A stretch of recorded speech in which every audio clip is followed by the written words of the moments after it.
Well, good afternoon, everybody, and welcome to the 31st Annual Demographic Workshop. It's hard to believe it's been that many of them, but we've been going a long time and never been online until now, like everybody else, so it's nothing new. Those who don't know me, my name is Dowell Myers. I'm a professor in the Salt Price School of Public Policy at USC, and I've been involved with this workshop for quite a long time, but I didn't start it, believe me, I'm not that old. It's David here takes the credit for that. So we're going to start off with introductions from the leaders of the organizations who co-sponsored this event. And I'm going to start with, first with, I want to introduce Jack Knott, who's the Dean of the Salt Price School of Public Policy at USC since 2005. Over that time, Jack has more than doubled the size of our school in terms of research and staff and all our capabilities. He's also been a steadfast supporter over the years of this annual event. Last year, he hosted a celebration of the 30th anniversary of the workshop. But I'm going to turn it over to Jack now, and please, Jack, share your remarks with the crowd assembled here. We have, be careful what you say. We have about 500 people. Oh, okay. Thank you very much, Dowell. Good afternoon, everyone. I'm Jack Knott, and as was said, I'm the Dean of the USC Salt Price School of Public Policy, and it's my really great pleasure to welcome you all to the annual USC event co-organized with the Southern California Association of Government, SCAG. Before I get started, I'd like to especially thank SCAG CEO Komi Ajise, so thank you, Komi. As well as the previous SCAG director, Hassan Ikrada, who was instrumental in building this partnership. I'd also like to acknowledge our sponsors for their invaluable support. The United States Census Bureau, the California Department of Finance, and particularly the Demographic Research Unit in the State Census Data Center, and then the California Department of Housing and Community Development. So thank you for all of our sponsors. And of course, a special thanks to Professor Dowell Myers and the USC Population Research Dynamics Group for their help in bringing us together today. So thank you, Dowell. This year is, as you can see, a very different format than we've ever had before. The COVID-19 pandemic has forced many conferences, including this one, to explore new possibilities online in place of the usual in-person conference, which I've always enjoyed over the past several years. Interestingly, the organizers have told me that this rendition of the annual event is actually even more dynamic and better than ever. So we'll look forward to that. And I know from our similar efforts at the Price School that this kind of reformatting also takes a tremendous amount of effort. And I applaud the SCAG audio-visual team and the organizers for making this happen. So thank you to all of the organizers. With Census 2020 ongoing as we speak, the work of SCAG and that of a great many of the attendees here today has been of really critical importance. So today's workshop provides an important opportunity to discuss the challenges and anticipated outcomes of the census, and to focus on implications of demographic changes for regional planning and for state policy making and national policy making as well. I should say that this is bittersweet to speak to you today because, as Dowell mentioned, I am the dean, but I'm leaving the Price School to take on a new position as dean of the NYU Steinhardt School of Culture, Education, and Human Development. So given that this is my last time addressing you in my capacity as Dean of the Price School, Dowell has asked me to just reflect briefly on my time here at USC and talk about some of the things we might have accomplished together. And I'm going to be very brief on that because I know you're anxious to get on with the day. My vision for the Price School has been centered on impact, guided by our mission to improve the quality of life for people and their communities here and around the world. And I believe that we have significantly enhanced our research and teaching impact in several areas, including urban policy, housing and homelessness, transportation, health policy and management, social innovation and social policy, as well as in the role of nonprofits and leadership in governments. And although the quality of a school is not calculated by rankings alone, our improvement in key areas and overall rise are, I think, are notable. According to US News and World Report, the Price School has experienced a steady rise among the 285 schools nationwide since I became dean. And within the past 2 years, we have had overall rankings of 2 and now 3, which is the highest in the school's history. We've embraced the online environment, especially in recent years, expanding the use of technology in the classroom, strengthening existing online degree programs, and this past year, launching a new Executive Master of Urban Planning degree, which has been very well received. And these measures have meant that we were pretty well positioned to handle the full pivot to online back in March as we dealt with the COVID-19 crisis. Even now, all of our summer classes are going to be online. We have also made significant investments in research, including establishing several major centers, including the Schaefer Center for Health Policy and Economics, the Sol Price Center for Social Innovation, and I see the director, Professor Gary Painter, is here with us today, and the Schwarzenegger Institute, among others.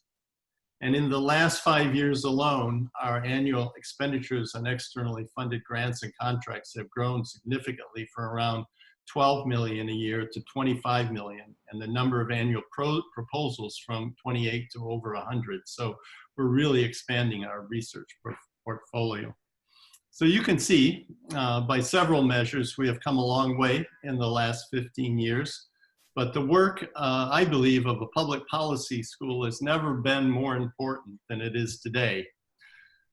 And for me, one of the greatest privileges of serving the school has been building partnerships like this one and making connections between the sectors and bringing people together. That's one of our greatest strengths and the best way to make meaningful change.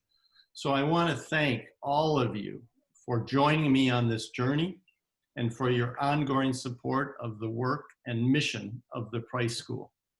And I really look forward to hearing the presentations today. The census is so critical in this moment in time.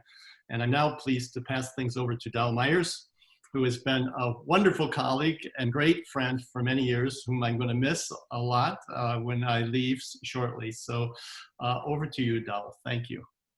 Thank you, Jack. And thank you for everything you've done, really. It's been a great ride. And only New York could call you to, where else could you go from LA that would be, equal? And, now I want to introduce Komi Ajise. And I want to say just one point of connection to what Jack's remarks. Jack was emphasizing how big and highly ranked is the School of Public Policy under his leadership.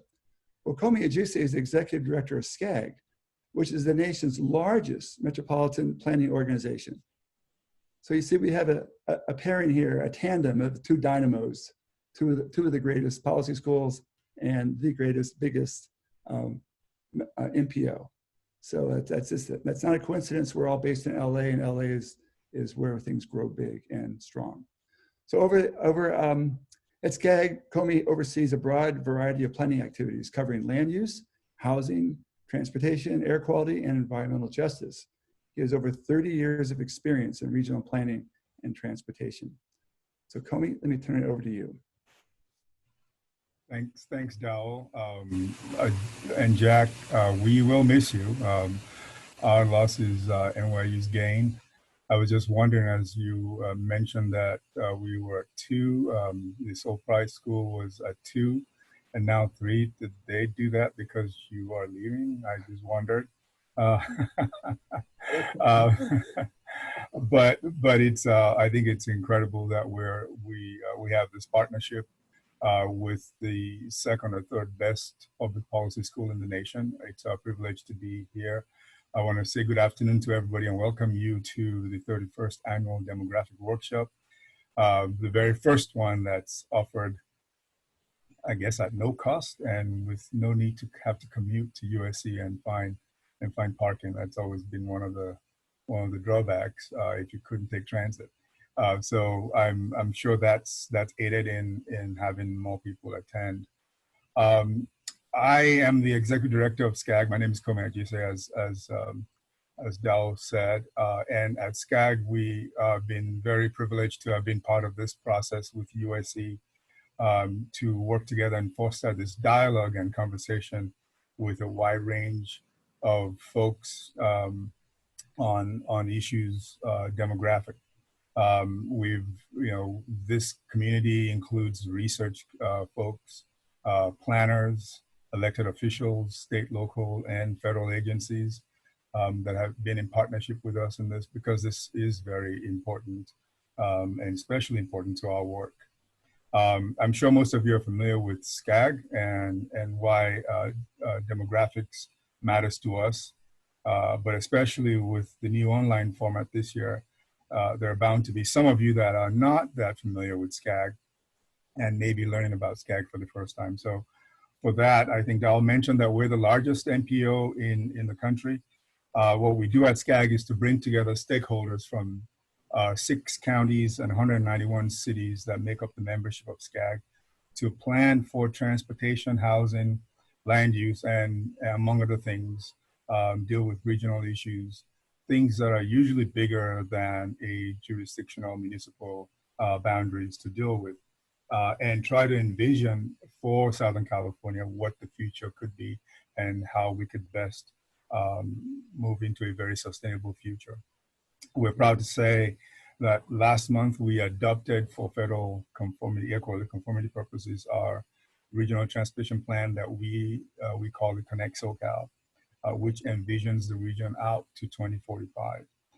The process of bringing together growth forecast, transportation investments, new technologies, and a focus on equity for such a large and diverse area always starts with the question of who are we planning for, which is a fundamental question about the region's demographics.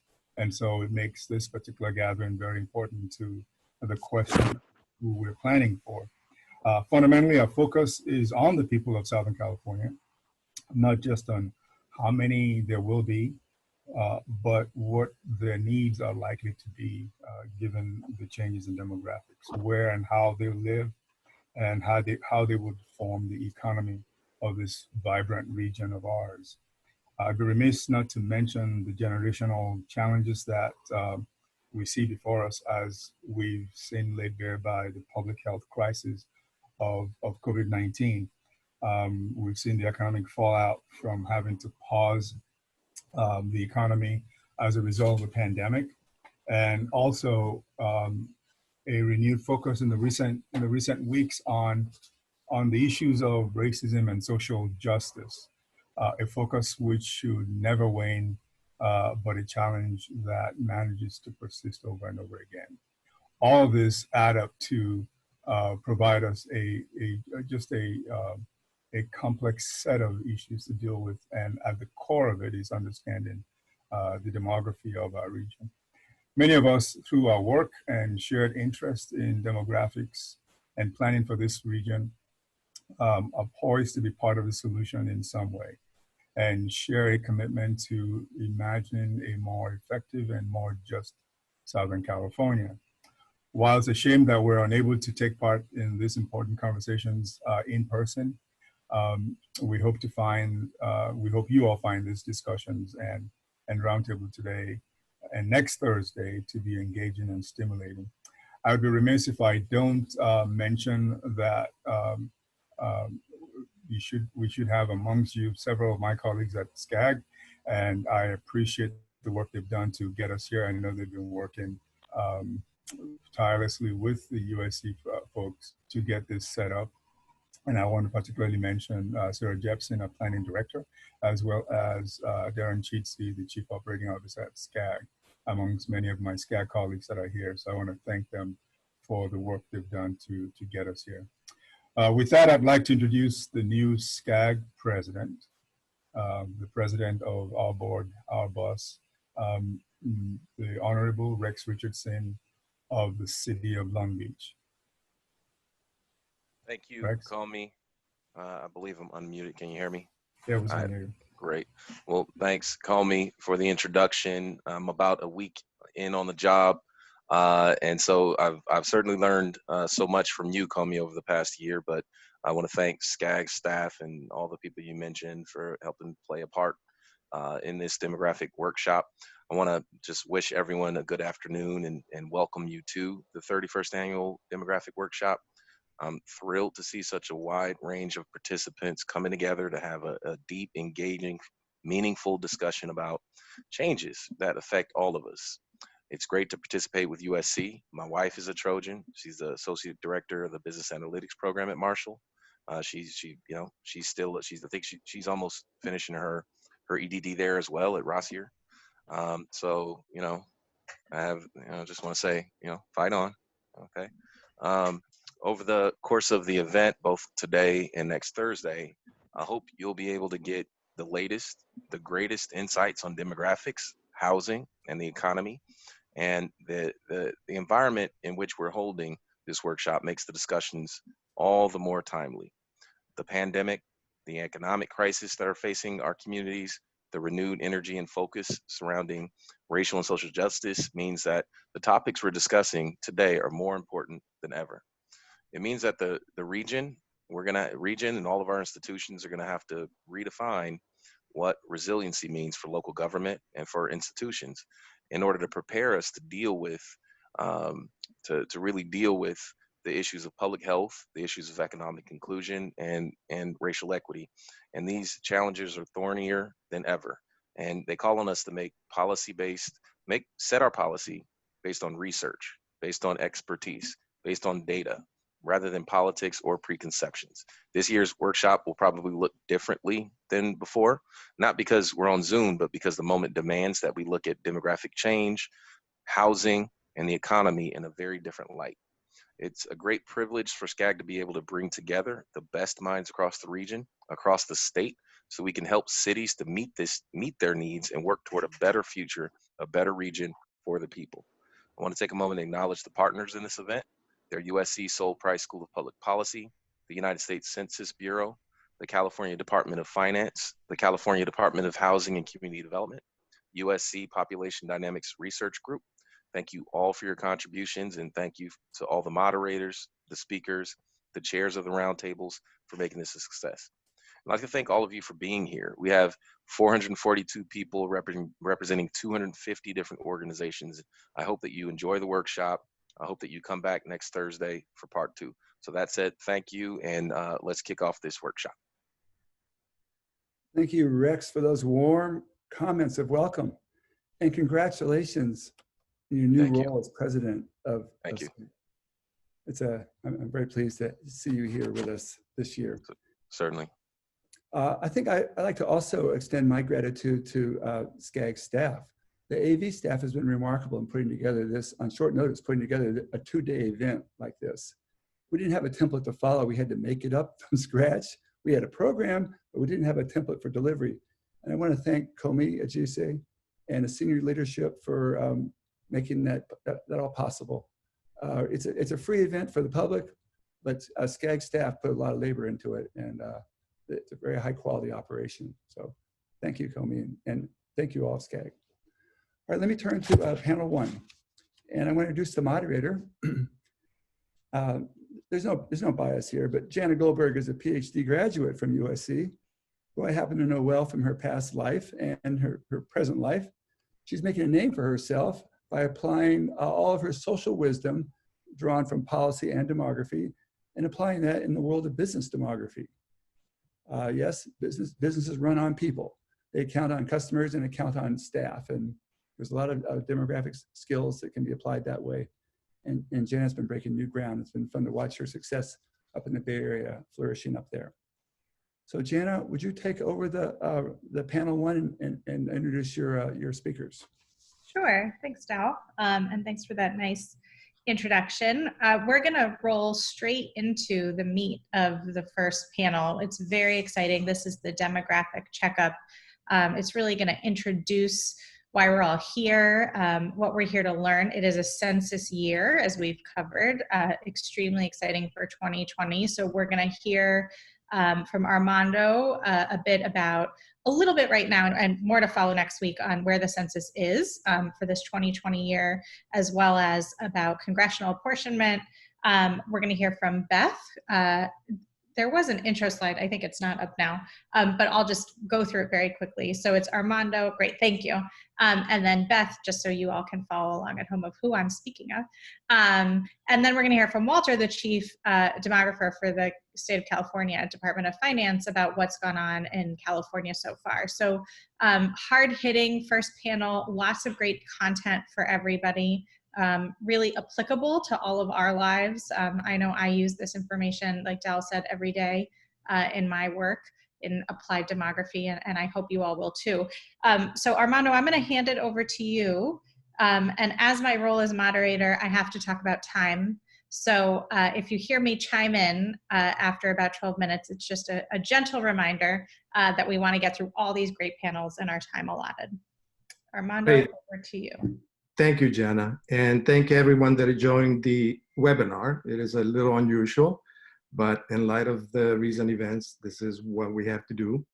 I am going to go really quickly and share some information regarding the 2020 census, some historical data. And this conference is timely because we're right in the midst of the 2020 census.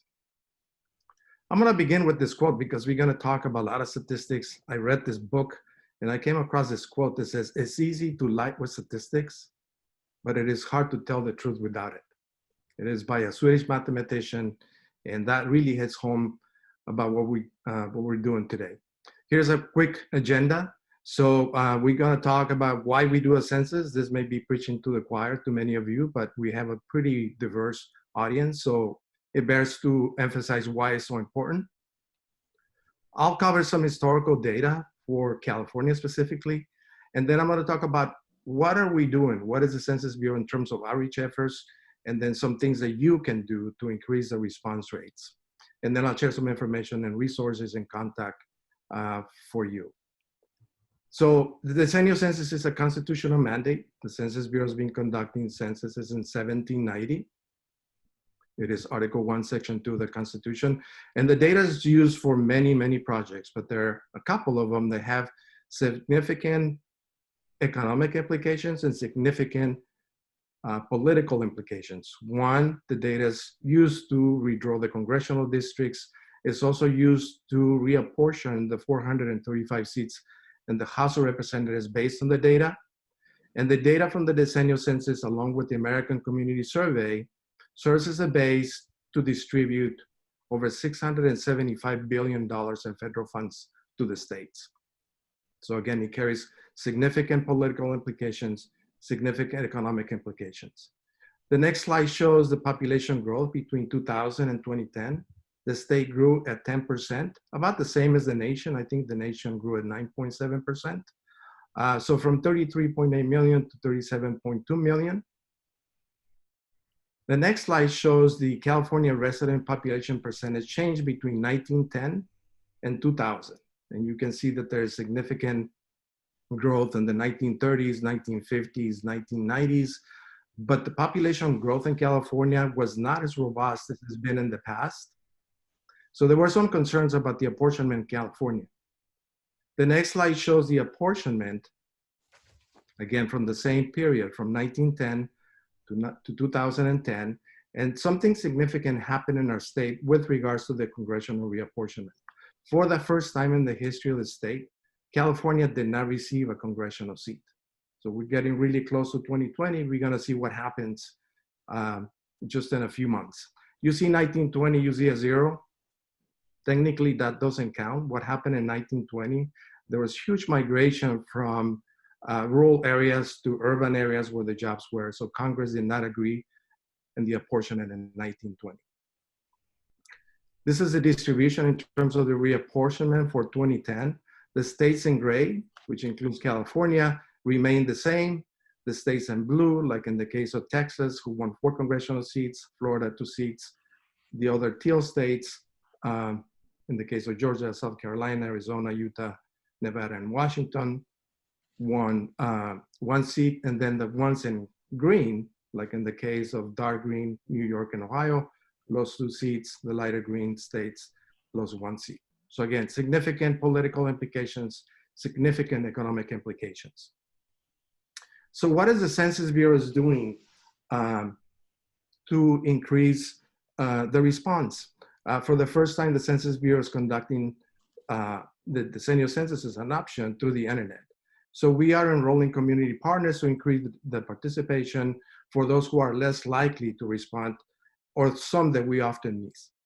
We want to educate the public about the 2020 census and foster cooperations with the enumerators. Those are the people that are actually going to be knocking on the doors for those households that did not return the questionnaire via phone, in the mail, or through the internet. We want to encourage community partners to motivate people to self-respond. It is very expensive to hire somebody, to train somebody to knock on the door, as opposed to using the internet or using the phone or the mail to respond to the census. And then lastly, we want to engage grassroots organizations, community-based, faith-based organizations, areas that are linguistically isolated, to motivate people who are less likely to respond to the census. So we have some efforts in increasing the self-response using targeting low responses census tract area through historical data that we have for places in the country where those census tracts are, they have a propensity of less likely to respond to the census. We're conducting a number of presentations and meetings. We're promoting the census through a video challenge. We will have a caravan weekend, June 19th through the 21st, and we're engaging complete count committees. Some of my colleagues are going to be covering a little bit more in depth in terms of trends and projections, and in terms of what you can do engaging with complete count communities. And then we're distributing information through feel-free programs in schools, programs for seniors, churches, and so forth. So some ways that you can help in responding: answer the census. If you haven't responded, you still have the time to respond to the census. Encourage your friends, your family, your sphere of influence to complete the census. I was an area manager in 2010, and I oversaw 5 of the 39 local census offices in the Los Angeles region. And to conduct the non-response follow-up area, non-response follow-up operation, we hired 10,000 people. Those were 5 offices of almost 500 in the nation. So it is significant and the most expensive part of it to the census. So we want to use you as an advocate for the census, and again, encourage your family, your friends, your sphere of influence to respond to the census. You may contact your local partnership specialist, and I included an email address where you can engage with those community partners. They are sometimes they have language skills to reach out to communities that are linguistically isolated. Again, people that are working with it's 2 o'clock. They are working with community-based organizations, faith-based organizations, and so forth. We are making some significant changes in the way that you are accessing census data. And later this afternoon, I will show and demonstrate some of the tools that we have to access census data. But I want to leave you with this information about data dissemination and the staff that we have in the Census Bureau to help you navigate the census. I know it is a significant change that we made. We made the same thing in 2000 when we changed from the American Fact Finder 1 to 2. It took a little bit for people to embrace the new system. And now here we are in 2010, everybody's proficient using the system, and we changed it again. The data dissemination and training branch offers workshops. We offer webinars. We offer support via email, through phone, and conduct in-person workshops to help you navigate the new system. The information is at the bottom of the page, so you're welcome to send a question to census@data, census.gov, call the phone number, or send me an email, and I'll be happy to help you and support you with the searches that you may have. As I mentioned later this afternoon, I will go live and show you some of the tools, some of the easiest way that you can use to mine for data. So with that, I'm gonna turn it back to Jana. Great, that was perfect timing. Thank you. We're going to keep Q&A until the end of this session. So we're going to go from panelist to panelist. If you have questions, there is a Q&A pop-up icon at the bottom of your screen for all the attendees. And as you're hearing these presentations, feel free, and we'll moderate that while the presentations are going on. We'll have a short discussion at the end. So thank you, Armando. That was awesome. We're going to roll right into Beth. And so all of these presentations that we're seeing today are diverse, but form a cohesive view of what's going on with the census this year. So Beth, over to you. Can you hear me okay? Perfect. Thank you. So I'm here to sort of follow on to what Armando talked about with the 2020 census, and I'm going to specifically speak to census undercount risk. Now, I realize at first blush that the 2020 census undercount risk might not appear to be as weighty a topic as something like the coronavirus or racial equity, but I would argue that it is. And I'm going to talk about how all of those things are linked together. An accurate census, as you just heard, is a critically important topic, perhaps more now than ever.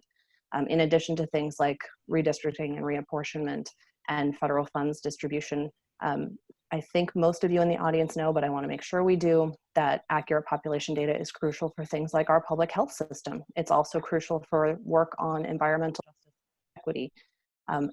It touches all of those areas.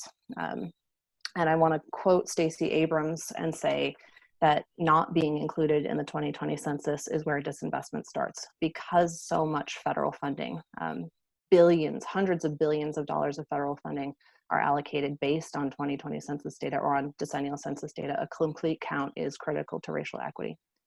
And those of you who know census history know that the count has always been about power and representation. You may remember this question from just 2 years ago. It feels like 20 years ago, but it was just 2018.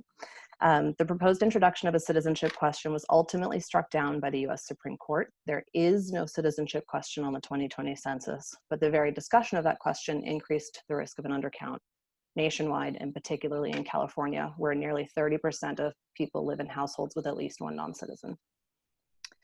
And if we go even farther back in census history, we find that the earliest censuses did not treat everyone equally. What you see on the screen here is an actual page from the census of 1830. In the earliest counts, the census recorded people by skin color and slave status. The 3/5 rule then was an egregious, systematic, intentional, and legally mandated undercount. And indigenous people were not identified at all. Enumerations both on and off reservation didn't begin until 1900. So thankfully, things have changed greatly. Where are we today? Today, the goal is a complete count.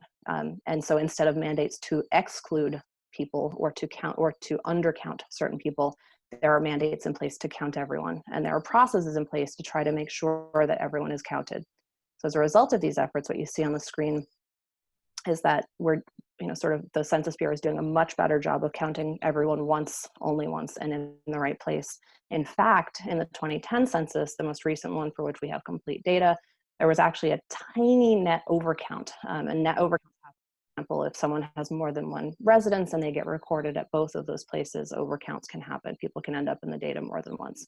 And we'll talk about how the Census Bureau deals with that again. But even though overall accuracy has improved, and despite systems that are in place to try to ensure a complete count, communities of color are disproportionately undercounted.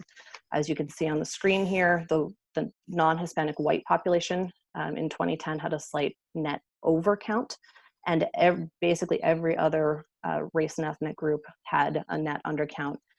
In particular, a net undercount of about 2 percentage points for the Black population in the United States, and about a 5 percentage point undercount in tribal areas. One of the things that PRB tends to focus on in our work is net undercount of children. Because of all age groups, children tend to be the most likely to be undercounted. What we did was we worked with the Census Bureau and other partners to identify neighborhood census tracts where children were at highest risk of being undercounted. And we found that nationwide, Black children, about half of Black children under the age of 5 live in neighborhoods that were at very high risk of an undercount in the 2020 census. There's a lot more information. I have only 12 minutes, and I would love to spend a whole hour telling you about this study specifically and the outreach work that's being done around it. But in the interest of time, the URL is included at the bottom of the screen there. And my understanding is that slides will be made available for anyone who wants additional information. So you can go and look for more, and you're welcome to reach out and contact me if you have questions.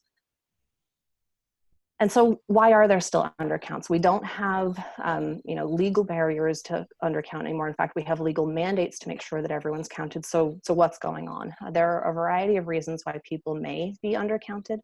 You can imagine things like language barriers. If you get something in the mail that's printed in English and Spanish, but you speak another language in which the materials aren't provided, you may not know what the form is, not be inclined to respond.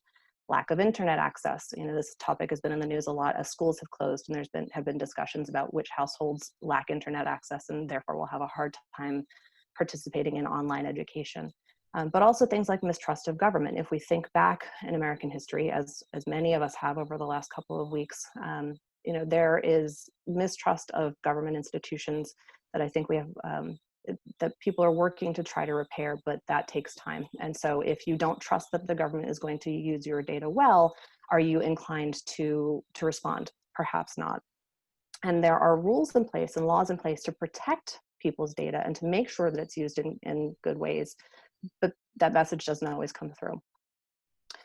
And so how do we deal with these things? I mentioned that people may be overcounted or may be recorded more than once in the census. The Census Bureau has efforts in place like deduplication to look at people's names, birth dates, and information on their responses and make sure that they're not showing up more than once in the data. But undercount is a much more complex problem. And so as you can see, there's a lot longer list of ways to reduce undercount on there.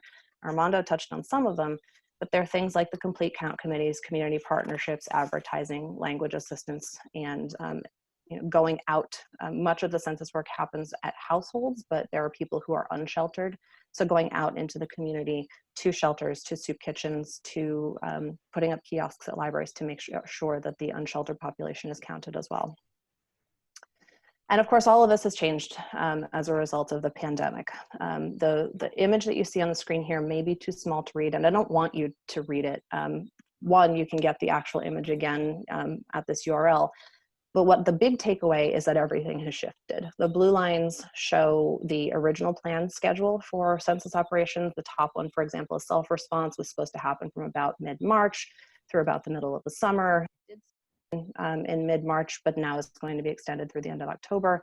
So things are being shifted, longer periods of time. The start dates have been shifted, and some operations, things like enumerating the unsheltered population, those dates haven't even been established yet because the Census Bureau is still in negotiations with community partners to try to figure out what the best date and what the best procedures would be to make sure that those counts happen. So basically, the takeaway here is that the pandemic basically ripped up all of the census operations scheduling and threw it out, and everyone has had to start from scratch. And so that has implications for coverage and data quality. Things like the unsheltered and service-based enumeration being delayed. Some services are closed, some soup kitchens are closed. On the flip side, some places, some communities open crisis shelters or provided hotel shelter for people who are unsheltered. But also there's a reason why the counts happen earlier in the year. Earlier in April, people are more likely to be in shelters because of inclement weather. The farther you get into the summer, the more likely people who are unsheltered are to be dispersed and less likely to be showing up at shelters or soup kitchens. So the timing is important here. The location where people are is important. And so there may be challenges with the count in 2020 that haven't been seen before. I don't want to spend a lot of time on college students, but this is another really big area in which the delays and the sort of whole process is is different than it was in the past. Normally on April 1st, the group quarters or college dorm populations would be counted, but what happens when those places are closed? Officially, and the word from the Census Bureau, what they've been sharing with universities is that students should be counted where they usually live and stay. That is at their college residence. But what about graduating seniors who weren't planning on going back? You know, if they lived in an apartment and they've left that apartment and they're never going to go back, will they respond as having lived in that college town or not? College students tended to be a population that was double counted anyway, because parents think of the student as still living at home, the student is being counted at the dorm, and so there's often a double count problem there. Will that be amplified? Will students be missed in their communities, and therefore there'd be decreased funding or decreased representation for those communities is an open question. The Census Bureau is working hard on trying to resolve this, but I think that there are a lot of challenges for this count in particular. And complete count efforts have been affected. So I mentioned at the very beginning, one of the risks is people who have a mistrust, wondering how the data will be used and if it's even worth their while to fill out their census. Well, if you're hearing from your local community leaders or your local religious leaders or your local librarian that it really does matter, that may be the thing that convinces you to fill out the census, but those in-person contacts with trusted voices aren't happening. On the other side, it's not all a loss. There's a lot more targeted marketing via social media, more eyes on that marketing as people are staying home and not out and about so much. We all know that Netflix got a lot more activity over the last couple of months, so maybe people are more likely to be seeing these census messages, and that will be the nudge that gets them to respond. So at this point, it's sort of an open question. Will more households self-respond because they're under stay-at-home orders and bored, possibly, or will fewer self-respond because of that lack of outreach and lack of interaction with trusted voices, lack of access to internet at places like libraries? This remains to be seen. It's important that people self-respond because self-response gets the highest data quality.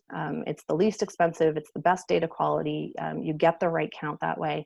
The next best is that interviewer knocking on your door. And then it's really, the quality of the data really drop off if the interviewer has to start going and asking your neighbors who lives in your house if you don't respond. So that self-response really is key. And also key is that if there is an enumerator who has to go to your door, the Census Bureau before the pandemic was having a hard time hiring a sufficient number of workers. So will high unemployment rates help get more workers into the field? Or will people be afraid to work as enumerators? Will people even be willing to open their doors? If the enumerator is wearing a mask and standing back, will that be enough to get people to open their doors and answer census worker questions? So that's sort of the open questions. I will say California is doing pretty well in terms of self-response. The national self-response rate is just under 61%. California's, as of yesterday, was at 62. When we look within California, Southern California, the colors that you see in blue are areas of higher self-response, brown is lower self-response. And Southern California is blue, and that means the counties in Southern California are doing fairly well, but if we look within Los Angeles County in particular, you can see some really big divides. There are neighborhoods where between 86 and 100% of households have already self-responded, and there are fewer than 15% have self-responded. So there is still a real need for community outreach. There is still a need for complete count committees and the get out the count kinds of work that happens. We're getting closer to the rate of count that we had in 2010, but we're not quite there yet. There's a neat tool, hard to count maps from CUNY, and they have real-time data on response rates down to the census tract level. They also have data on that risk analysis, both for total overcount and child undercount that I mentioned earlier. And if any of you are interested in learning more about census undercount or making sure that there's a complete count, I would urge you to follow these hashtags. And for those of you who are really into the weeds about where residence rules and how people are counted, there will be bonus slides available to you when these slides are posted. Thank you. Great, thank you. Perfect timing, really interesting conversation, some good questions coming out in the Q&A, so please keep posting there. And we're gonna roll right into Walter's presentation about what's going on in California and a brief discussion at the end. So Walter, the floor is yours. All right, thank you. I'll get that going. Thank you, Beth. All right. Well, this answers Dal's sort of initial question when it comes down. are we looking at, slower growth and what's happening? There'll be some census stuff at the end of this thing too, just because that's important as well. And we look at our total population between this most recent projection series and the one that we made previously, you will notice some very significant changes that we're projecting. And so yes, in terms of the teaser of this one, we are looking at lower growth rates, approximately 0.5% per year instead of 0.8% per year. That idea about California growing more than 1% a year, well, that's great, except for the fact that you can't do that forever, particularly as you get larger and larger. The likelihood that you're going to grow as much as that every year goes down. We saw at least about 4 years ago when we were putting together the last projection that seemed a reasonable amount. But as we look at it now, we are looking at less growth. And down by about 7 million by the time we get to 2060, which is an awfully long time away. Now, it is important to note that, and I'll address this, towards the very end here, though, it is important to note that these are pre-COVID-19 projections. We released these in January. So to a certain extent, you might say, why am I showing them to you? I'll explain that later. When we go forward from this, we see that these are the components of change. We have the births in green, we have the deaths in sort of this sort of maroon or reddish thing. They're on the negative side. And we have net migrants that go along. And these are the components that are driving the projection as it goes into the future. And the one thing that really should be evident to just about everybody is we have considerably more deaths than we've had in the recent past over the last 20 years or 30 years. That honestly is the baby boomers. As more and more of that really large cohort becomes above the ages of 75 and 80, we expect more death, whether it's this series or previous series as it goes along. Birth rates here don't look too bad either compared to previous rates. They're a little bit lower. These are the underlying forces that are driving the current series. The black line here is the year-over-year growth, and we can see that we had expected it to kind of go up for a while to about 2025, and then sort of slowly taper its way down to the very end. Notice nowhere in here do we go to negative growth at all, and that's important as well. California is not expected to actually lose population anytime in the next 50 years, at least as far as we see it. Projections have assumptions and methods. I kind of had this slide in here mostly for those individuals who are looking at these at the slides afterwards. We look at probably the most important part of that one is this one right here. Sufficient resources, no changes to federal immigration policy, and ultimately, same conditions observed since 2010. These, next time we do these, this will change because obviously the last 4 months have changed the actual conditions on the ground. But let's look at, based on those, what the 2019 baseline projections were assuming. Orange here is the previous projection. Notice we had considered 1 point here that the fertility was going to, kind of even out somewhere around 1.7. Notice that projection was made in 2016. We didn't come anywhere close to it over the next 3 years up to 2019. And so when we looked at the series again in 2019, with fertility rates declining at that level, we now see once again fertility levels coming down to about 1.5, which is relatively similar to some European levels of fertility in some states. I will tell you that preliminary 2020 prior to COVID information would suggest that the next number is actually probably even going to be lower than the TFR that you see there. So, but I don't know that there's much lower that we would ever really want to go here. We're making a fairly strong, we're making a strong statement about the future desirability of children and the ability to actually sort of have those children within the state of California. A lot of it, what drives this, of course, is the need for higher education. Individuals with higher, as long as you have children that, children are not really that compatible with you're going to see fewer individuals below the age of 25, maybe even below the age of 30 who are able to have children. Once you get over 30, there's a desire for children, but the time frame that you can have those children decreases and you end up with fewer potential future children. Life expectancy, we were perhaps a bit bold on the previous one. It certainly didn't seem like there was any reason not to be. However, we have seen in the last 4 or 5 years some deaths of disparity, some slowing in the overall life expectancy gains. Obviously, this doesn't include COVID-19. That itself is going to be a burden on future life expectancy.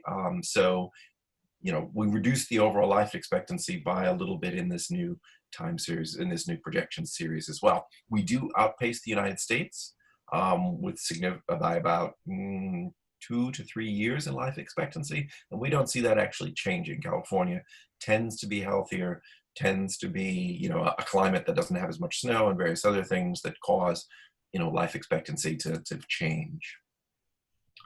Probably the largest component difference within the projection series, other than fertility, the new one, is migration. Here's migration from the last 30 years. We previously had done an average, you know, that it was going to an average with the values from the previous 30 years.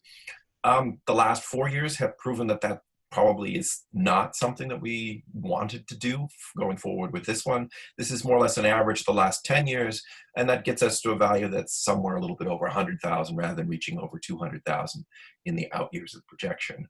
As you can see, there's a strong ramp up from a negative value in 2019. There's likely to be a negative value in 2020 as well, perhaps. But ultimately, we do expect migration. It has to re-establish itself at some particular point in time within the state of California. Comparing the two series together, now you can actually see the relative impact of the of the major changes. Notice the changes in death are very, very minor. The little, you know, bits of the dark maroon stuff that stick out of the top versus the we're only expecting a few more deaths per every year. So those life expectancy changes look significant, but in reality, they're not that significant. The fertility changes, on the other hand, are quite significant. But you can see part of the reason why we did it, because, you know, here projecting in 2016, we blew through those projections, you know, and like I say, this year here in 2020 might make the new projection. It might actually even be a little bit lower in fertility. That's kind of a COVID effect as far as we're actually seeing it currently. We expect some rebound and then just a lower level as time goes on. Migration, once again, there's the difference between the two that I showed there previously, that we originally had about 200,000 in the out year. Now we expect about 100,000 in the out year. But once again, as you can see here, there were reasons that we saw to kind of be a little bit skeptical about previous migration assumptions, particularly in this very early years of the projection. And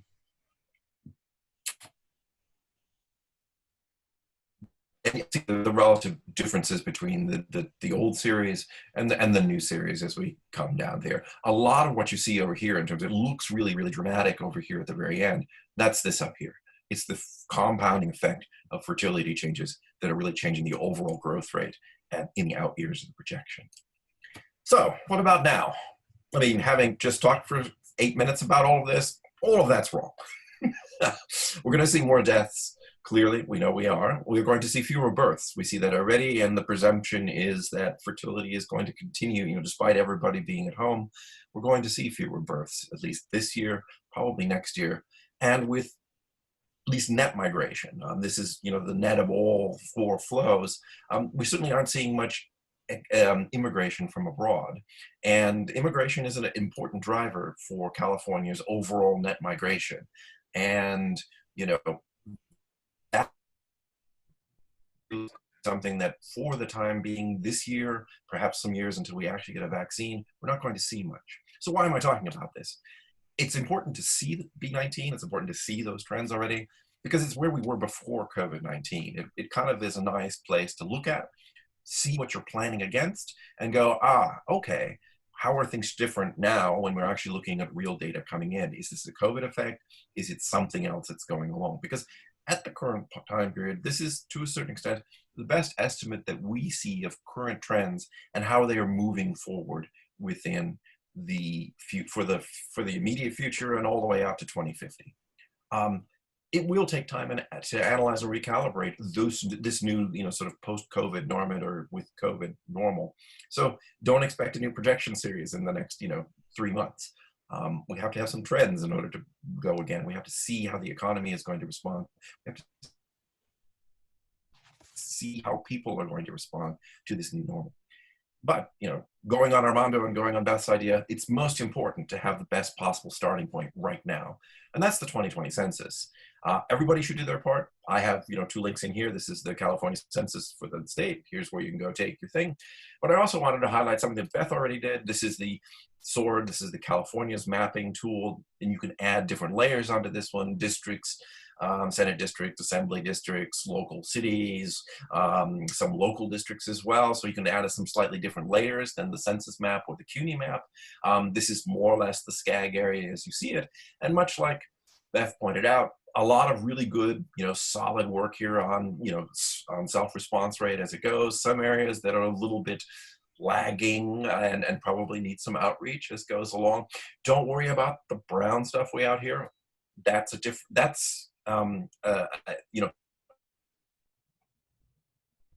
be great if they self-responded. If them haven't actually received their census form yet. They're in a type of census enumeration that is just now starting after having been delayed previously. But yeah, certainly within cities, which are the mail out, mail back areas, most of everybody's doing quite nicely. There are a few places where you do need some outreach, and you should take a look at the map. Everybody should go through and kind of figure out where they are with, where they are and where they expect to be. So, thank you. Great, Walter, thank you. One quick question just for you that popped up, which is, does net migration also include migration within the US? So what do you perceive any changes to be looking forward with young professionals? And we had talked about this offline before, people may be returning to home states or work at home alternatives being more available. Any early reads there? I think it's a little early to tell what, yes, this does include out-of-state migration. So in that sense, it's net of all flows into California out to the U.S., domestic in and international out as well. I think we would see, it's likely that there will be a bit more increase in any out migration of Californians to other states, in the sense that some jobs that were at one time thought important to be local, now we realize through the overall level of, sort of this working at home thing, wait, it would work if you lived someplace else, perhaps someplace with different amenities. And so we do expect some sort of increase in out migration. On the other hand, maybe we'll see more in migration of certain other, of certain other occupations, because the need to be in one place as we see a changing economy and the changing effects of would go along. I mean, I think the one thing that we're definitely going to see less of, at least in the short term, is international migration. Great, thank you. And then one quick question for Beth, and then we're at time for this panel, but please keep entering your questions, is, Beth, how do we know there actually is an undercount? It was a lot of what you presented, and someone brought this up in the chat. It's a great question. What's that based on? How do you substantiate that there is an undercount, and especially among these specific groups? Yeah, excellent question. And I'm really glad it got asked, because I had to cut that out of my 12 minutes. So after each decennial census, the Census Bureau goes back and does some really rigorous fieldwork and fact checking. And there are 2 primary methods. One is called demographic analysis, where they look at the prior census count, they look at birth and death records, they look at Medicaid, Social Security, all of those other things. And those are clues. The number of babies that were born over the last 5 years is roughly equivalent to the number of kids age 0 to 4. And so those kinds of things help us figure out where those undercounts might be. The other process that they use is something called post-enumeration survey, where they actually go back to the same households and ask the same households again, who's living here, what are their characteristics, and see if the data match up. And so both of those are ways that we can sort of triangulate to get at that question of what the undercount is. Great, thank you. My only other question that didn't get asked, and we'll save it for later, is I was going to talk to Armando about, you know, the best sites within census.gov/academy for people working in local government. So for those of you interested in that, you know, attend Armando's session this afternoon where he'll be doing that live demo as he described. So that was our first session on the demographic checkup. I think we're all grounded in demography now and the census and ready to move forward and learn about what's going on with housing, a topic that is important to all of us because we all live in houses, or in my case, very small apartments in downtown Oakland. Yeah, Dal, I'm going to send it back to you, or should I introduce Linda? Which do you prefer? I'll do it. Give it to me. Great. Thank you. Well, thank you to all of panel one. Wasn't that a great panel? I mean, that was packed with information. For such a short spot, we got a lot in there. It was wonderful. I also want to give another shout out and more applause to two key people who actually planned this conference with me and organized the program, but they wrangled all the speakers, got everybody lined up on time and willing to participate. John Cho, Senior Regional Planner, and Kevin Kane, Program Manager for Demographics and Housing Policy. How about that, those guys from SCAG? Really made it go. You all had contact with them, so you know their names. We should get them on camera here, but they're not visible right now. Maybe at the end. All right, so we're on schedule. This is fantastic. On schedule, moving along. And I want to introduce the moderator for the next panel, Linda Wheaton, who I knew up in Sacramento. She was the key staff person I always thought at HCD, Housing and Community Development. But then somehow, Komi Ojuse was able to make a miracle happen and bring Linda down to participate with SCAG, because SCAG is, you know, the territory of SCAG. Komi didn't say this, but this is more than half the state, more than half the state's population. So we need big time help down here, and Linda knows up there, so what better person? And we have her as our moderator. She's already been helping us with content on our presentations that were already finished. But we added more because of Linda. So Linda, I'm going to turn the panel over to you, and I'm going to go see if I can find where my presentation is too. Thank you very much, Dal. Well, there's nothing more cross-cutting in demography and the kind of public policy challenges that we have to deal with at all levels of government and with many stakeholders than housing. And in California, we are challenged with some of the most complex of these issues. So we are fortunate today. We're going to have an overview looking at in 3 areas. Professor Gary Painter is going to focus on homelessness, particularly in Los Angeles County. Again, a subject matter that we again have lead not only in the incidence of homelessness nationally, but also are at the forefront of some of the responses in addressing it. We also are dealing with some of the dichotomies in our stock. Not only do we have some of the most overcrowded housing stock in the country with very severe overcrowding rates, but we're also going to take a look at the incidence of so-called empty bedrooms, or the rise, which has in part led to the rise of movement for accessory dwelling units, including those in junior accessory dwelling units in our existing housing stock.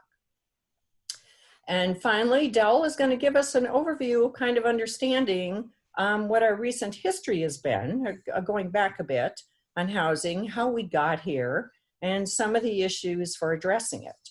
And some of this in all of these areas relate to today's issues and concerns with racial injustice.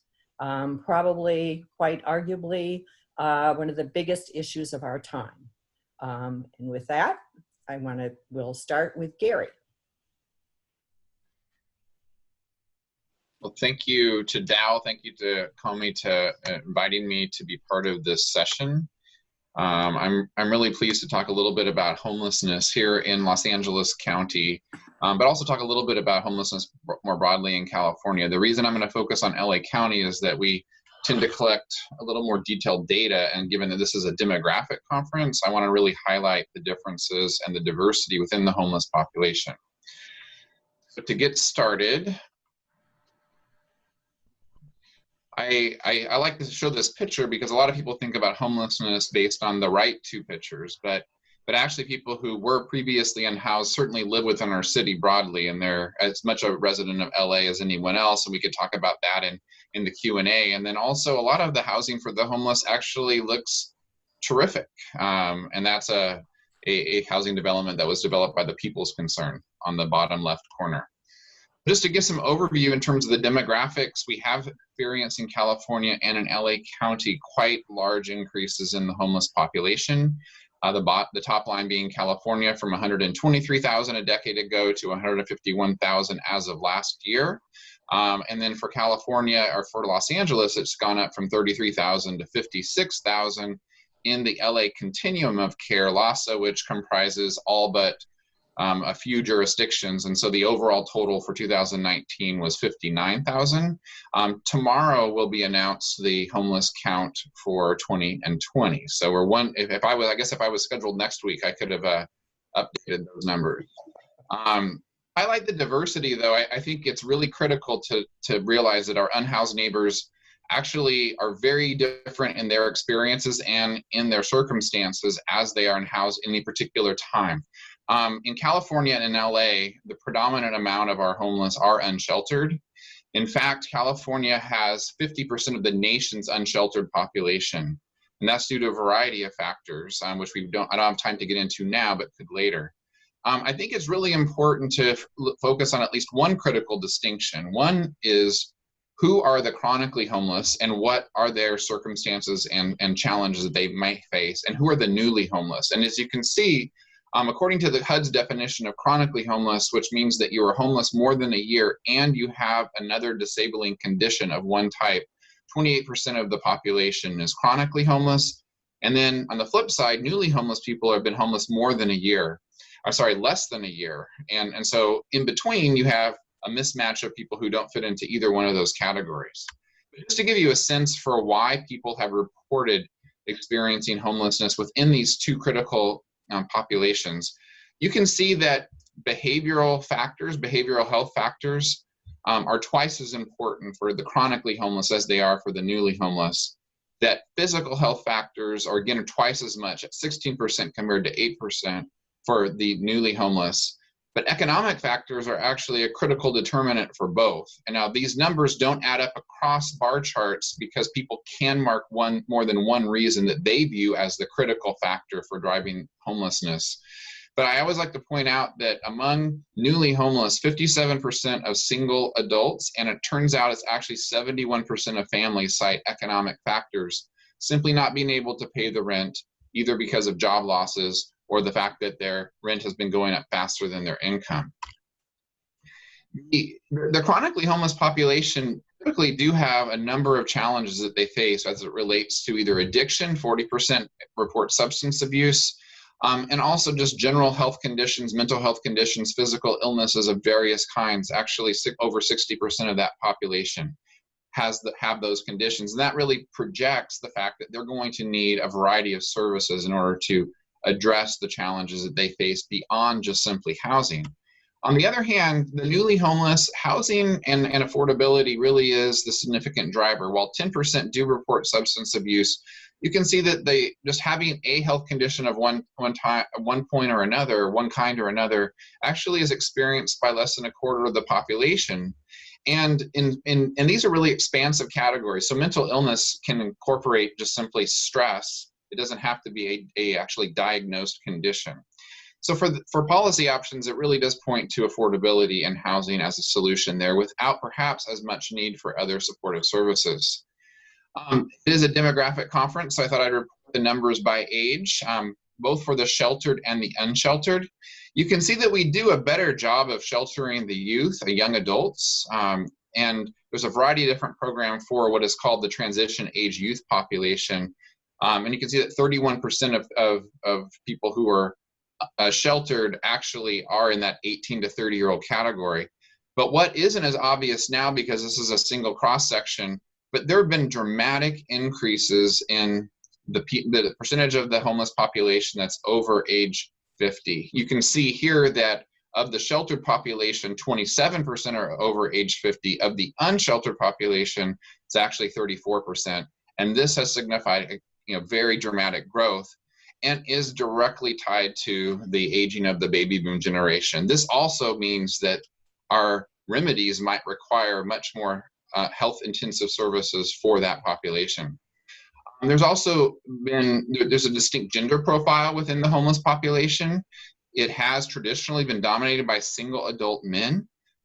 Now 38% of the homeless are women, and that has grown dramatically over the last 5 years.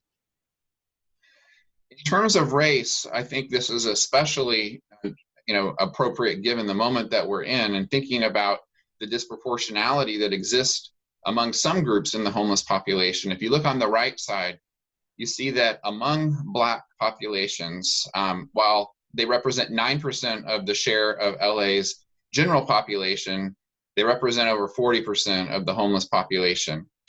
For Native populations, you also see that sort of dramatic difference, except that that there's not as the share of the Native population is much smaller.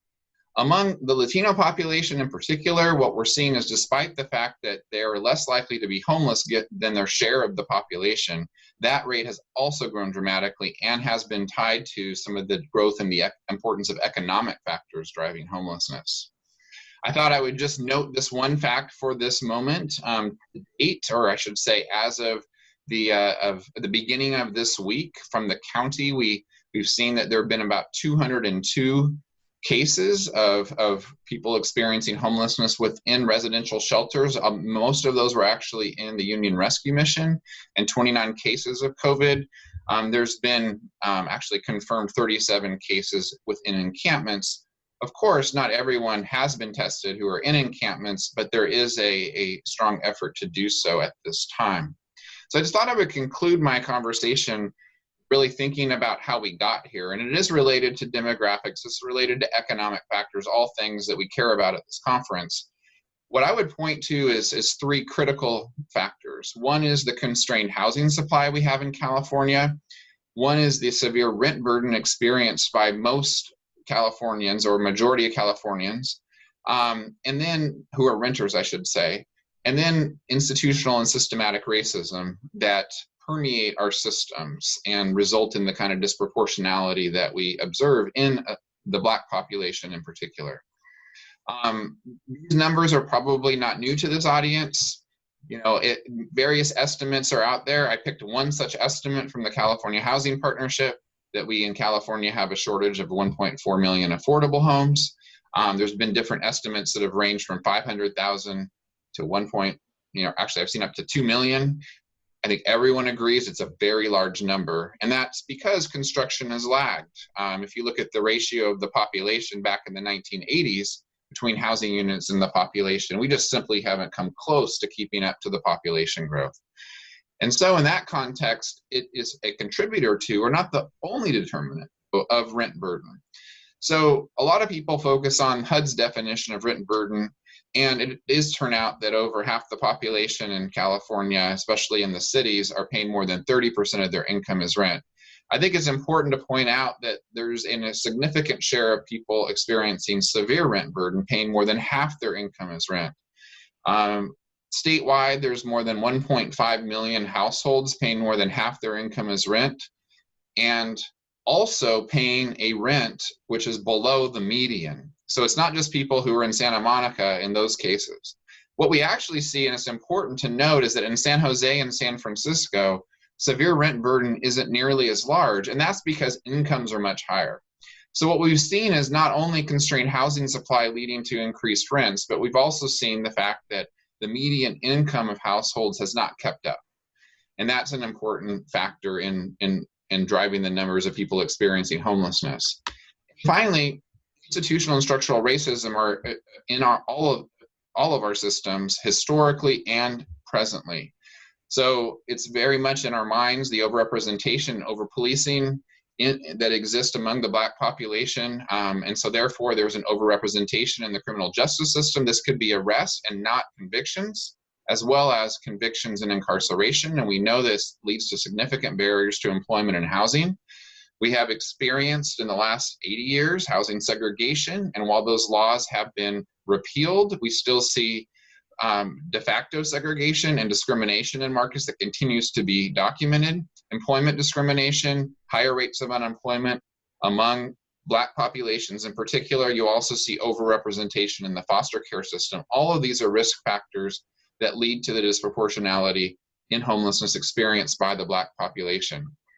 Thinking about where we need to go, and this could be a conversation for a whole conference, certainly, we really do need to address systems change in really important ways. So thinking about how we finance housing broadly has to be front and center. Thinking about how we plan for housing, how we zone for housing, I argue also needs to be thought. And these are efforts that certainly SCAG is addressing at a regional level, but have to be addressed by local cities and the state.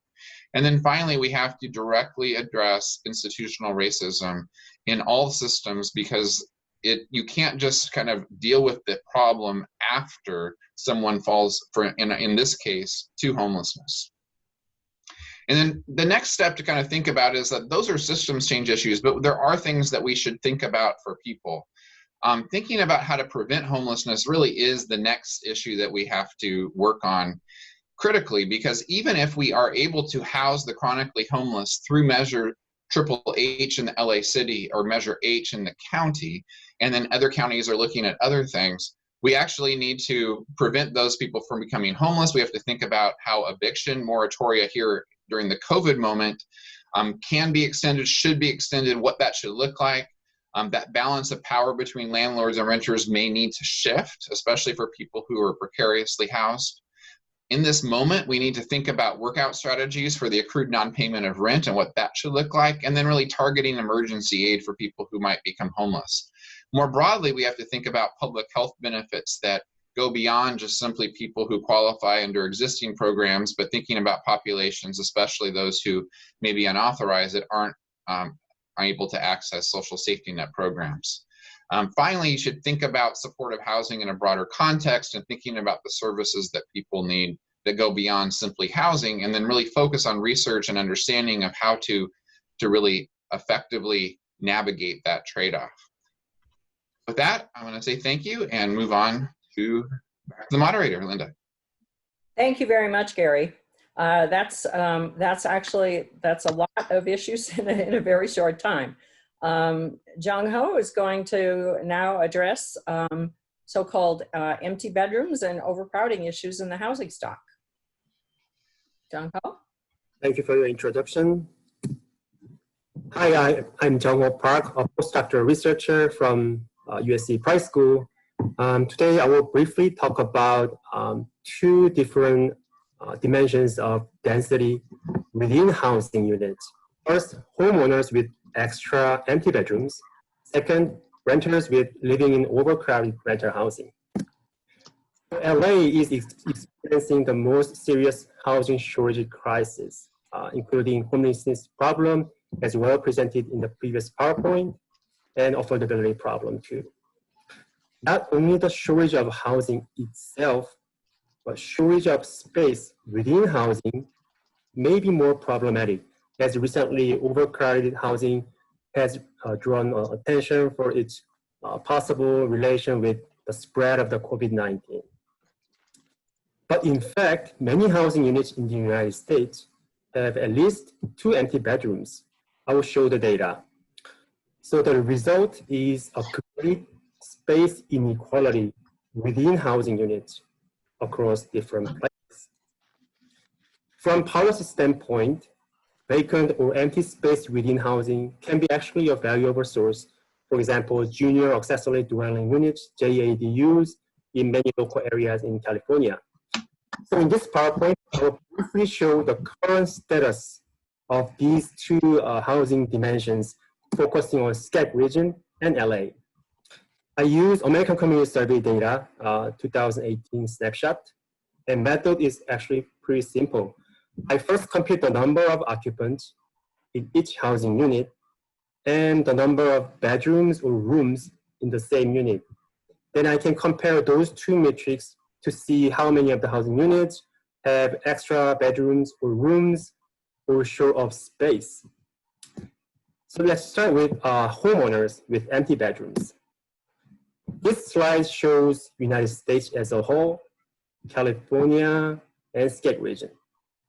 38.3%, more than 1/3 of all homeowners in SCAG region have at least 2 empty bedrooms. I specifically focus on 2+ empty bedrooms because homeowners may want to have 1 empty bedroom for multiple purposes. California is better than SCAG.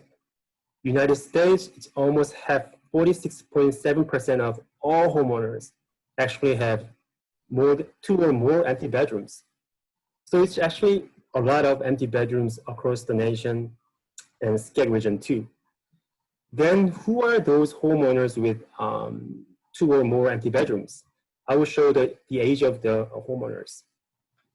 In SCAG region, around 25%, 1/4 of younger and middle-aged homeowners have at least 2+ empty bedrooms, which is way higher for older homeowners.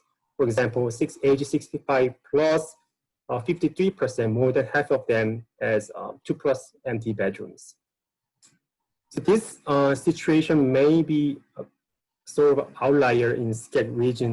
What about other places in the nation? This horizontal layout shows 50 largest metropolitan areas in the United States, grouped by 4 census regions. West on the left to northeast on the right. And on the far left, you can see the national average experience. Similarly, like New York in northeast region, LA, Riverside, San Francisco, and other California metropolitan areas have the fewest empty bedrooms available in their metro areas.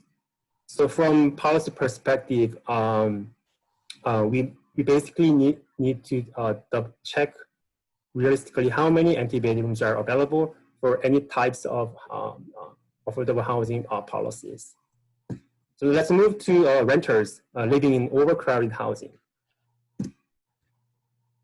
This slide shows United States, again, California SCAG region, and for comparison purpose, ABAG and Sandton regions too.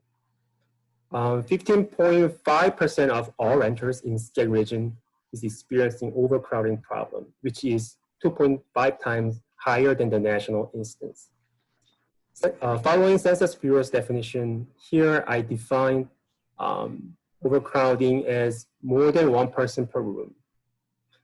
ABAG region and Sandton region is slightly better than SCAG region, but still higher than national average.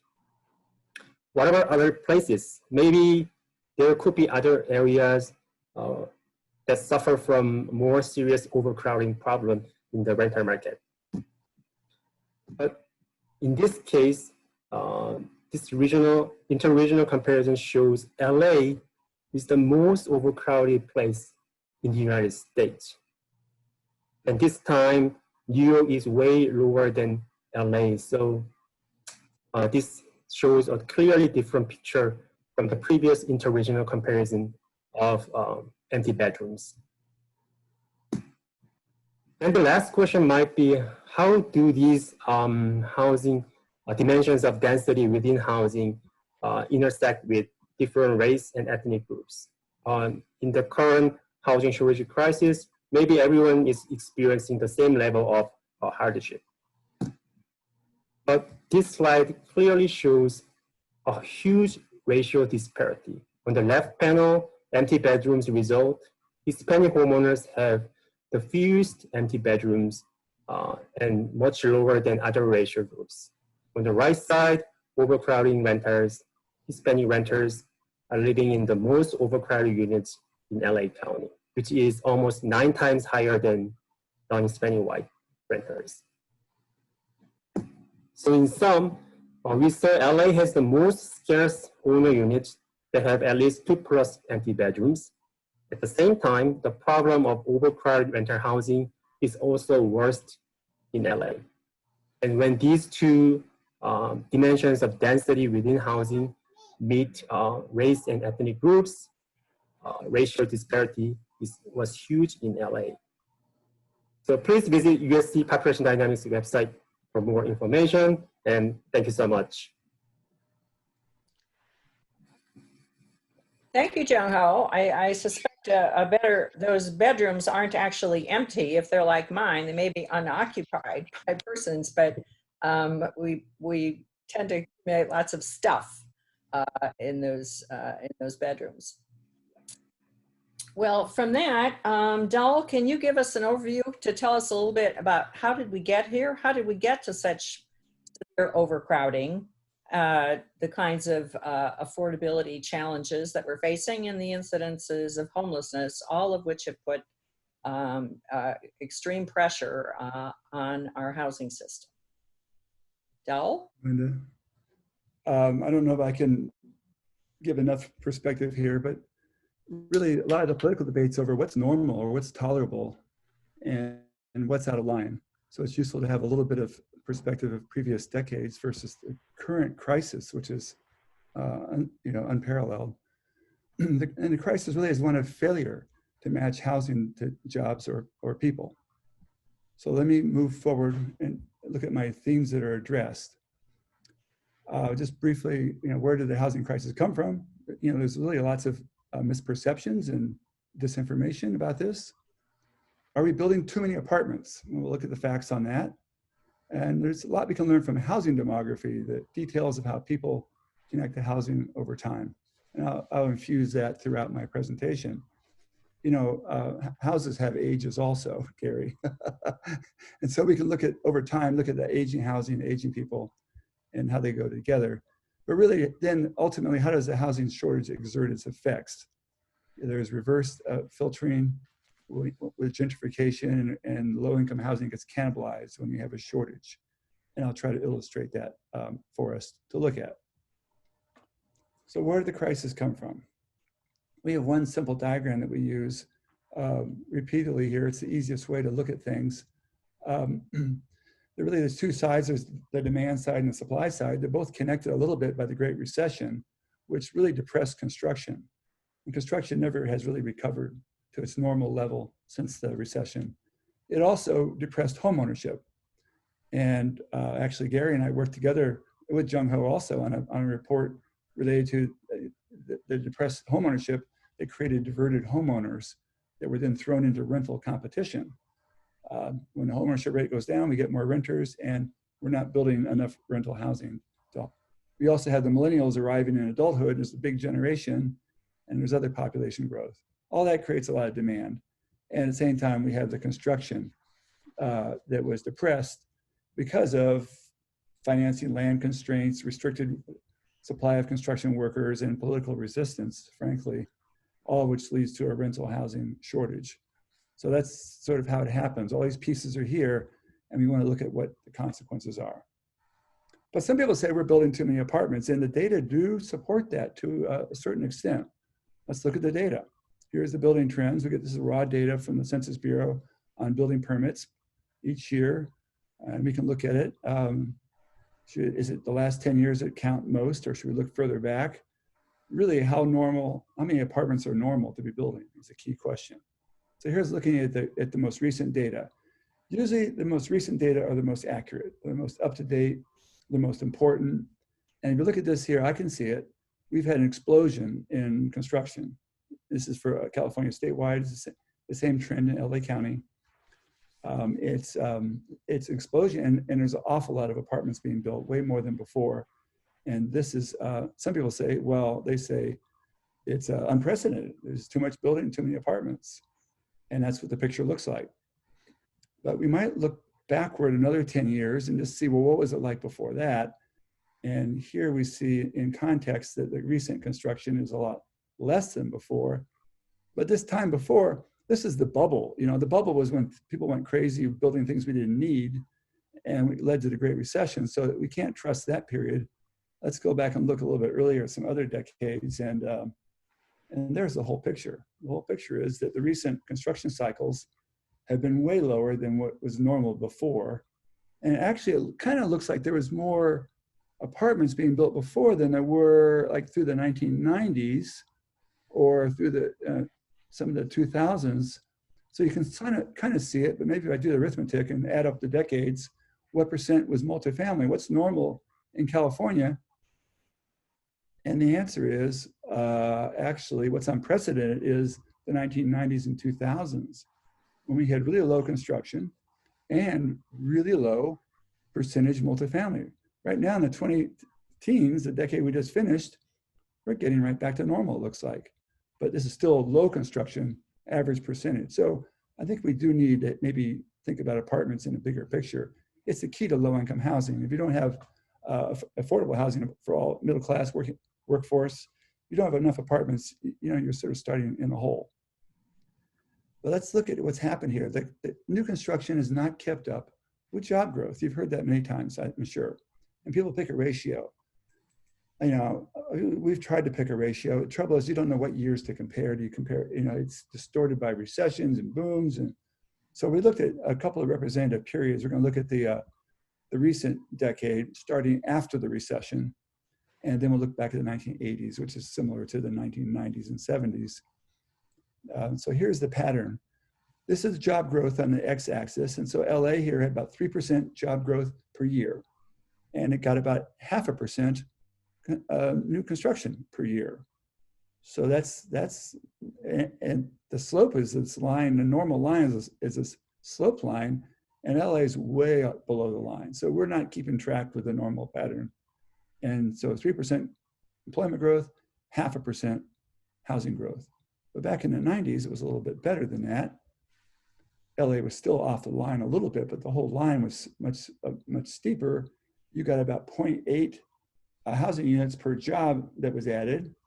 And whereas back in the current period here, it's about 0.29 housing units per job. So we're really not producing jobs over a whole decade that at the same ratio that we used to produce them, along with other cities back in the 1980s. So that's the heart of the problem. And no one really knows, well, why that's so. It's not just LA. It's not Southern California.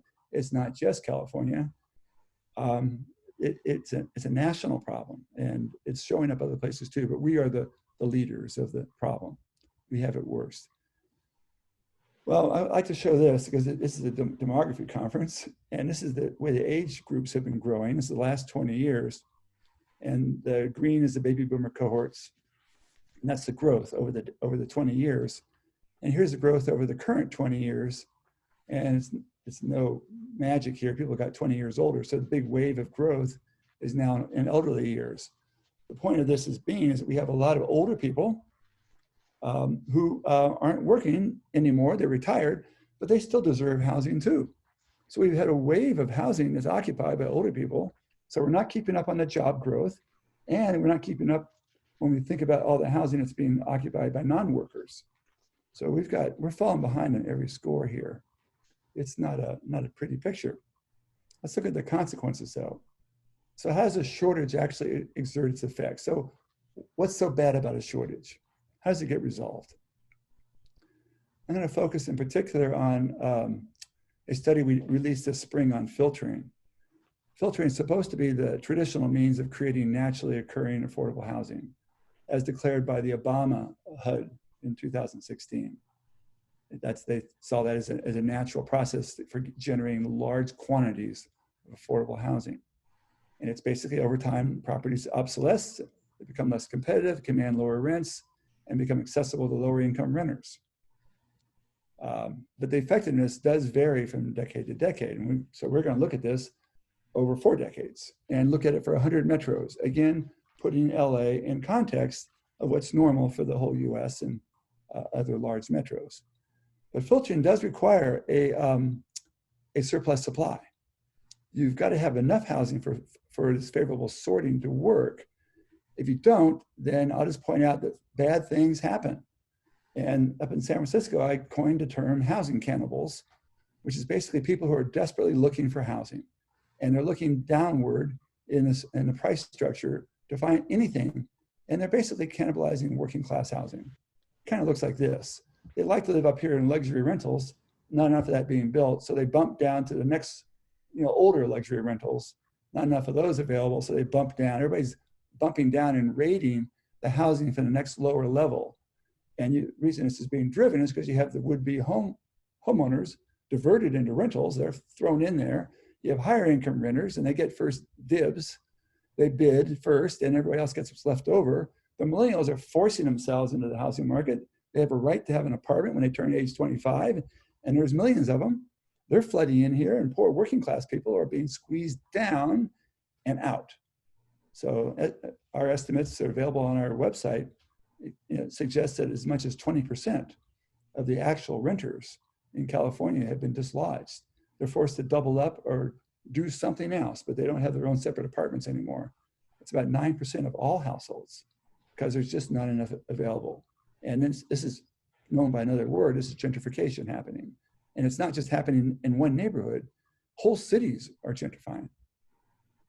So we wanted to measure this and see, well, did it ever work well? So our measure of filtering, the way it's supposed to work is as the buildings get older, then they provide more access to low income. So let's just measure that. What percent of apartments are occupied by low income tenants? Our definition here is less than 50% income of the median for the metro. And we did this for the top 100 metros. Jung Ho Park and I did this together, and it was supported by the National Multi-Housing Council. Got a research grant from them. I was surprised they wanted to know about filtering, but we did it. And the results are interesting. And it worked pretty well. In these older vintages, as they got older, there was a lot more low-income occupancy. The pre-60 vintage is really large. It's not very accurate because it goes back to houses that were built in the 1920s and earlier. So it's a very broad area. And some of these 1920s ones are really located close in central cities, so they might be more valuable. So it's not surprising that's a flatter curve, but these are very steep and they're all pretty similar. So you can say that's what we need. We need more filtering. But what about after the Great Recession? How well did that go? Not so good. It went down pretty much in every vintage. And we tried to figure out, at first I thought it was a data error. We checked everything.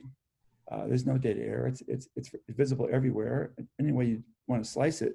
It's no surprise there's not enough housing being built. So it's the downward rating model of housing cannibals taking over. And so people are being squeezed out of apartments they might have gotten otherwise. Well, that's for the whole US, but you probably want to see LA. But I can't just give you LA, I have to give you all the California metros. We'll look at all the decades along with the US, and here's the picture. US on the left side here, LA right here.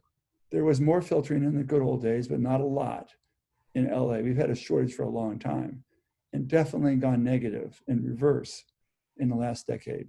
San Diego, maybe even worse. Well, not really, not worse than LA, but bad. Riverside, San Bernardino was our big escape valve, but recently, during the bubble and during the recession, Riverside, San Bernardino, Inland Empire has not been very successful at providing low-income housing either. Sacramento did a lot better until recently, and then it went in the tank. It had a very bad, the bubble was very bad for Sacramento, and it crashed badly and recovered slowly. But here's San Francisco and Oakland, and these green bars here are troublesome.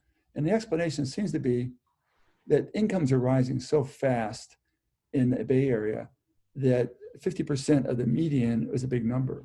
So currently, I think in San Francisco, the median household income is over 110,000. So you're looking at low incomes is 55,000 and below. Well, that's very low income, really, by HUD definitions, 55,000 and below. So that's probably why they're able to keep up for a while, but then the employment growth went even faster in the recession recovery period, and filtering has just been a failure everywhere. It's hard to find a spot, a couple places, maybe 5 places in the whole US out of the top 50 metros. So Del, we probably need to filter closer to the wrap up. Okay. Well, that's about where I am, but I have one more thing to show you. These are racial disparities in the SCAG region. We just did two measures, one for renters, one for homeowners. This is the rent burden, the percent paying more than 30%. The black line on top right here is for African Americans. They have the highest percent of households of renters with rent burden. The blue line at the bottom down here is for white, non-Hispanic, and Latinos are the green line, and Asians red. On the homeownership side, it's opposite because good is up, and so African Americans are at the bottom down here. And in the recovery period, 2012 marks the recovery, beginning of recovery. It got worse. They lost homeownership during the prosperity years. Latinos were able to bounce up. Asians bounced up. Whites were pretty flat also in the recovery. There's huge disparities on homeownership. Everybody's suffering on rent burden over here because the shortage is impacting everybody, but African Americans are getting the worst of it. That's the conclusion there with that slide. And I have a few policy conclusions. Long term, you need filtering, but it won't work right away. We're suffering the consequences of low construction of the past. The housing we didn't build in the 1990s and 2000s, that's what's haunting renters today. That would have been our new low-income housing, but we didn't build it then. We shouldn't make the same mistake again, because we need to build low-income housing for the future by building middle-class housing today. That would benefit everybody by curbing excess rent burden. The short term, we need these things, it's hard to do. But I suggest getting the diverted homeowners out of rental competition would be a pretty good strategy to lighten up the load. And getting construction back to normal, well, that's the answer. What is normal? I think I showed you. Okay, thanks a lot. Thank you, Dal, for that a depiction of so-called normal. Definitely these days we're into having to invent a new normal in many respects, and certainly in the housing market. So we have opportunity for just a couple questions. I had someone ask Gary a little bit, can you have any more information about the employment composition of the homeless population and families and children? Yes, so what we know, so there is data from the 2019 demographic survey. I don't have all of it at the top of my head, unfortunately. But one group that I was particularly interested in, which are among the newly homeless, are people who are living in cars or RVs. And it turns out about 20,000 households roughly, there could be slightly more, slightly less. It's actually hard to count the number of people living in cars or RVs have become newly homeless. And among that group, 20% are actually working full time. And another 60% have some sort of part-time employment. So what we see among the newly homeless is that it's not that necessarily they've lost their job and have no job at all. And that's what's driving them. But there really is this distinction between perhaps a loss of a full-time job, only getting part-time work, and then therefore not able to pay the rent that they currently have. And so they make choices, which some of those choices is to provide for family other necessities while living in their vehicles. Yeah. Well, maybe just one more question. Dal, have you looked at the low-income renter occupancy of the 60s, 70s, and 80s for California alone, and if the Costa-Hawkins ban on rent control might distort those trends?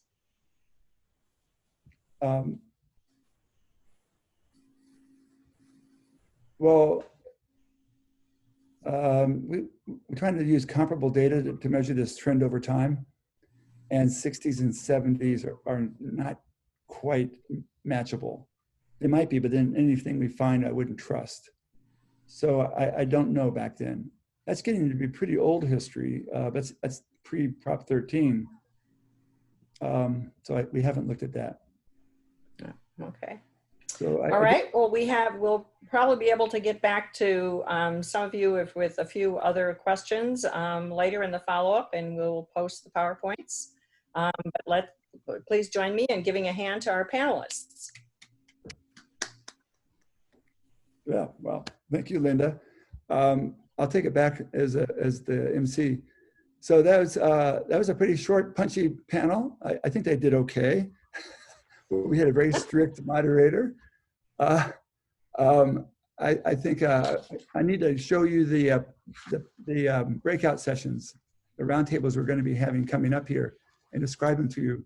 This will start in half an hour. We want to leave you a break so you can get a drink, use the facilities, and you can concentrate here. These are really that's why we call it a demographic workshop. These have always been like the pride and joy, where you can really get up close to experts. Jonathan Boodle is from Department of Finance, and he will be leading this. He'll give you an overview of it, and then be able to answer questions and interaction for a good half an hour as part of that first workshop. The Housing Planning for the Future is with Sohab Mahmood, is looking at all the different ways of planning housing elements and trying to think forward in time about how housing works. And she will be able to, after her presentation to you on the basics, interact and answer lots of questions. There's lots of give and take inside the roundtables. And then Armando Mendoza is going to come back now and lead. I might go to this one myself even. Lead us through some of the tools available new tools that are available on the Census Bureau website that would be useful for many different purposes. The links to get into these are a different link required for each of these. It's not the same as one we're using right now. The Zoom links were given in the original email that you got. And let's see, they're also available. Kevin, do you want to give any more information on, or is it John? I've placed the Zoom links for all three of the roundtables in the chat. So I would suggest copying and pasting the Zoom link for the roundtable that you'd like to join out of there if you'd like. Oh, I see, there they are. So just copy and paste that in some Word doc or something. Okay, because it's going to go away when we close this session, so you need to grab it now. But those are all three. It's very tantalizing. It's like a smorgasbord here. You know, or the New Orleans Jazz Fest, where you go from tent to tent and you have to decide which one to do. It makes it much more exciting to have all those options. Well, I thank you all for your attention for the first part here, and I hope everybody comes back next week also on Thursday, same time, same station. We're going to be doing the second part of the demographic workshop. And you'll get a reminder about that by email coming up shortly. And that will give you the details of that. But it's on the SCAG website. There's day 1, day 2. We call it part 1, part 2. We thought we would break it up. Instead of having an all-day conference, we break it up into these 2 little chunks. And that way people could concentrate better. And it wouldn't, you know, and we make the presenters move along really sprightly, as you saw. And I think that everybody really kept on time. Maybe myself, I got 2 minutes over. But that's remarkable to have something move along on such schedule. And it's really a compliment to the planners, to Kevin, to John, and to Edward and all the AV people who are helping with this. We really got it through here today, everybody. So thank you so much. Applause for everybody. We'll see you at the round table. Pick your choice. See you there soon. Bye.